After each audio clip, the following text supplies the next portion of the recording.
Let's start by looking at this problem statement. Write a program to divide variable a by variable b. Looks simple, right? But what if variable b is 0? The program cannot be performed in such a case. So then what do we do? One solution is to check initially if the variable b is 0 or not. If it is 0, we can tell the user so, and if it is not 0, then we can simply perform the operation, right?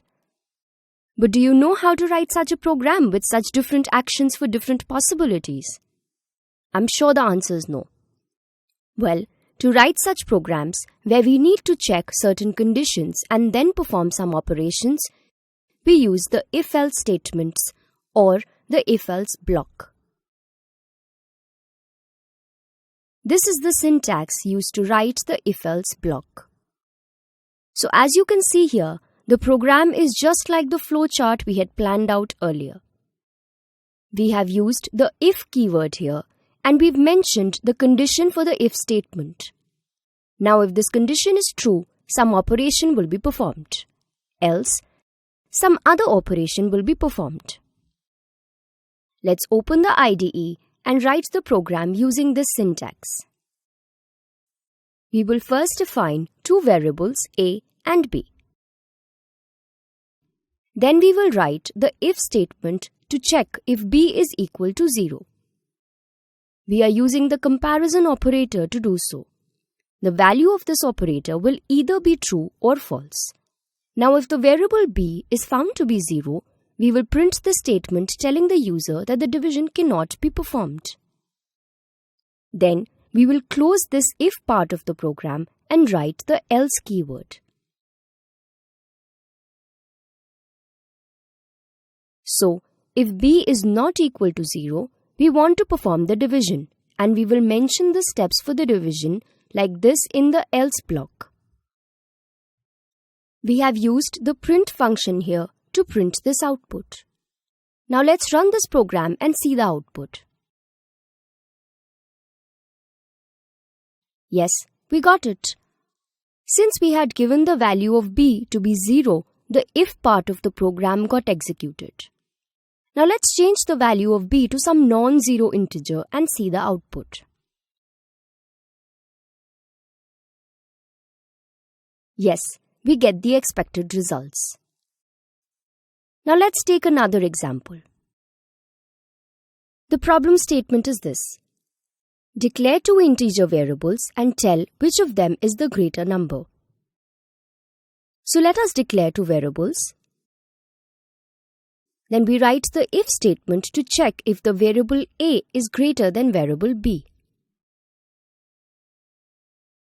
If the condition is true, we will print a statement saying that a is greater than b. Else, the statement printed will be b is greater than a. Now let's check the output for this. Yes, we got the expected results. You can change the values of the variables and see if you get the correct output. So, we have been calling this as the if-else block till now.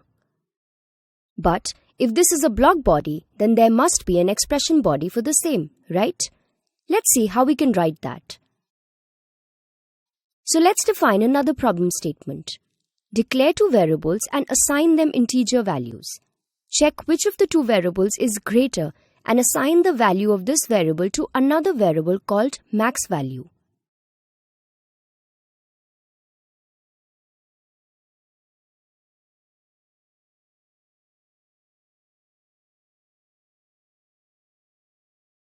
This is how we will write the block body for this problem statement.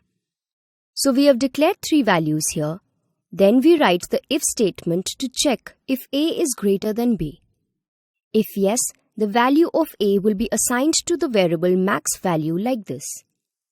Else, the value of variable b will be stored in max value. Now, we know that the expression body is used to shorten the code.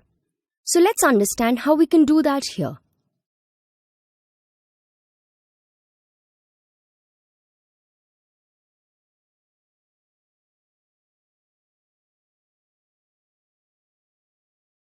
We can take out this variable max value from these block bodies since it is common to both. And we can modify this code like this to make it an expression body. Now, what this expression is doing is that it is taking this variable max value as common to show the left-hand side of the expression. On the right-hand side of the equal to sign, we have the condition if A is greater than B. Now if you see, we have only written the variable A and B inside these curly braces. That's to shorten the code. So, if this if statement is true, then automatically max value will become equal to A since the equal to operator is already mentioned here. Else, the value of B will be stored in max value. Now what this means is that we cannot really use the expression body to print statements but only to assign values. So that was all for this video. Click next to learn more about if-else statements.